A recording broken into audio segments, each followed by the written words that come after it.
ಈಗಿನ ಶಾಸಕರು ಲಾಸ್ಟ್ ಒಂದು ಅವರು ಅಭಿನಂದನೆ ಕಾರ್ಯಕ್ರಮ ಇಟ್ಕೊಂಡಾಗ ಒಂದು ಮಾತು ಹೇಳ್ತಾರೆ, ಇಲ್ಲಿ ತರ ಬಂದು ಕರ್ಕೊಂಡು ಹೋದ್ರು ಅಂತ.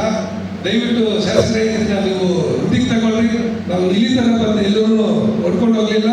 ನಮ್ಮ ಶಿವಶಂಕರ್ ರೆಡ್ಡಿ ಅಣ್ಣ ಒಂದು ಸಿಂಹನ ಮುಂದೆ ಎಲೆಕ್ಷನ್ ಮಾಡಿದ್ರೆ ಹೊತ್ತು ಇಲ್ಲಿ ತರ ಎಲ್ಲಿ ಬಂದಿಲ್ಲ. ನಮ್ಮ ಕ್ಷೇತ್ರಕ್ಕೆ ವಿಂಗಡಣೆಯಾದಾಗ ನಮ್ಮ ಭಾಗದೂ ಈ ಗೌರಿಬಿದ್ದು ಸೇರ್ಪಡೆ ಆಗಿದ್ದಕ್ಕೆ ಶಿವಶಂಕರ್ ರೆಡ್ಡಿ ಅವರ ಮಾರ್ಗದರ್ಶನದಲ್ಲಿ ಪ್ರತಿ ಮನೆಗೂ ಸಿಂಹನ ಮುಂದೆ ಇಟ್ಕೊಂಡು ಬಂದೆ ರಾಜಕೀಯ ಮಾಡಿದೆ ಹೊತ್ತು ನಾನು ಎಲ್ಲೇ ಇಲ್ಲಿ ತರ ಮಾಡಿಲ್ಲ. ದಯವಿಟ್ಟು ನಿಮ್ ಗಮನಕ್ಕೆ ಇಲ್ಲಿದ್ದು ಹಂಗೆ ಮುಂದೆ ಹೇಳ್ತಾ ಹಾಗೂ ಪರೋಕ್ಷವಾಗಿ ಪ್ರತ್ಯಕ್ಷವಾಗಿ ಹಿಂದ್ಗಡೆ ಮಾಡಿರ್ತಕ್ಕಂಥ ಎಲ್ಲಾ ಪಕ್ಷದ ಮುಖಂಡರಿಗೂ ಅವರು ಸಲ್ಲಬೇಕು, ನನಗಲ್ಲ ಇದು ಆ ರೀತಿಯಲ್ಲಿ ಹೇಳ್ತಾ ನನ್ನ ಮೇಲೆ ಜವಾಬ್ದಾರಿಗಳು ಜಾಸ್ತಿ ಆಗಿದೆ ಅನ್ಸದೆ. ಈ ಸಭೆಯಲ್ಲಿ ಸೇರಿದ್ದಕ್ಕೆ ಯಾವ ರೀತಿಯಲ್ಲಿ ತಿಳಿಸ್ಬೇಕು ಭಾವನೆಗಳನ್ನ ನನಗೆ ಅರ್ಥ ಆಗ್ತಾ ಇಲ್ಲ.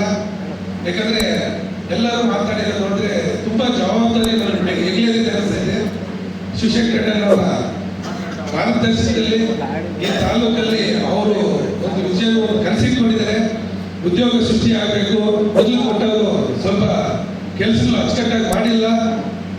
ಇವಾಗ ಬಂದಿರ್ತಕ್ಕಂಥ ನೂತನ ನಿರ್ದೇಶಕರು ನನ್ನ ಮಾರ್ಗದರ್ಶನದಲ್ಲಿ ಮಾಡ್ತಾರೆ ಅನ್ನೋ ಒಂದು ದೃಢ ನಂಬಿಕೆ ಅವರ ಮೇಲೆ ಇಟ್ಟಿದ್ದಾರೆ.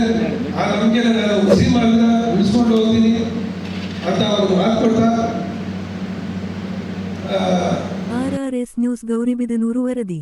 ಗೌರಿಬಿದನೂರು ನಗರದ ಇಡುಗೂರು ರಸ್ತೆಯ ಕುಪೇಂದ್ರ ರೆಡ್ಡಿ ಅವರ ಗೆಸ್ಟ್ ಹೌಸ್ನಲ್ಲಿ ಇಂದು ನಡೆದ ಕಾಂಗ್ರೆಸ್ ಅಭಿನಂದನಾ ಸಭೆಯಲ್ಲಿ ಮಾತನಾಡಿದ ಚಿಮುಲ್ ನಿರ್ದೇಶಕರಾದ ದಿನೇಶ್ ರವರು, ಶಾಸಕರೇ, ನಾನು ಇಲಿಯಾಗಿ ಬಂದಿಲ್ಲ, ಸಿಂಹವನ್ನು ಮುಂದಿಟ್ಟುಕೊಂಡು ಬಂದಿದ್ದೇನೆ ಎಂದರು. ಈ ಸಮಯದಲ್ಲಿ ಮಾಜಿ ಸಚಿವರಾದ NH ಶಿವಶಂಕರ್ ರೆಡ್ಡಿ, ಕೆಪಿಸಿಸಿ ಜಿಲ್ಲಾಧ್ಯಕ್ಷರಾದ ಕೇಶವರೆಡ್ಡಿ, ಹನುಮಂತ ರೆಡ್ಡಿ, ಪ್ರಕಾಶ್ ರೆಡ್ಡಿ, ವೇಣು, ತಾರಾನಾಥ್, ಅಶ್ವಥ್ ನಾರಾಯಣಗೌಡ ಮತ್ತು ಕಾಂಗ್ರೆಸ್ನ ಎಲ್ಲ ಮುಖಂಡರು ಉಪಸ್ಥಿತರಿದ್ದರು.